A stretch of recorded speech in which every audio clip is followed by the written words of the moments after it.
वालेकुम नाज़रीन, आपको अपने चैनल में वेलकम कहती हूँ। शुरू करती हूँ अल्लाह के नाम से जो बड़ा ही मेहरबान और नहायत ही रहम करने वाला है।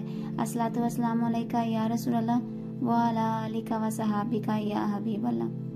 नाज़रीन, घर से भाग कर की जाने वाली शादी की शरई हैसियत आज के इस वीडियो में इस पे बात करते हैं। वीडियो का आगाज करती हूँ।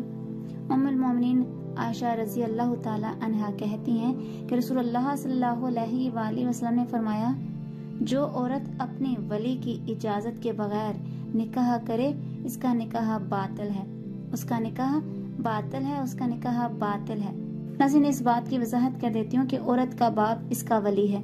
बाप ना हो तो भाई या चचा, दादा या ताया या मामू वली बन सकते हैं। औलिया में इख्तिलाफ ये है कि वलायत का पहला हक रखने वाला बाप, भाई या चचा बेदीन हो या जालिम हो और जबरदस्ती किसी जालिम, फाजिर, फासिक से निकाह करना चाहते हो, जबकि वलायत का दूसरा हक रखने वाले ऐसा ना करने दें। ऐसे में जुल्म या बेदीन वली का हक वलायत आज खुद खत्म हो जाता है।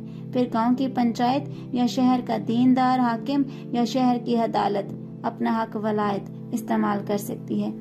आज की इस वीडियो में इतना ही। आपको मेरी वीडियो अच्छी लगे तो लाइक और शेयर कीजिएगा। अगर मेरे चैनल पर नए हैं तो सब्सक्राइब कर लें।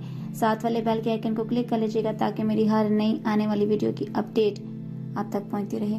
अपना बहुत सा ख्याल रखिएगा, मुझे दुआ में याद रखना मत भूलिएगा। मिलते हैं अगली वीडियो में, तब तक के लिए अल्लाह हाफिज।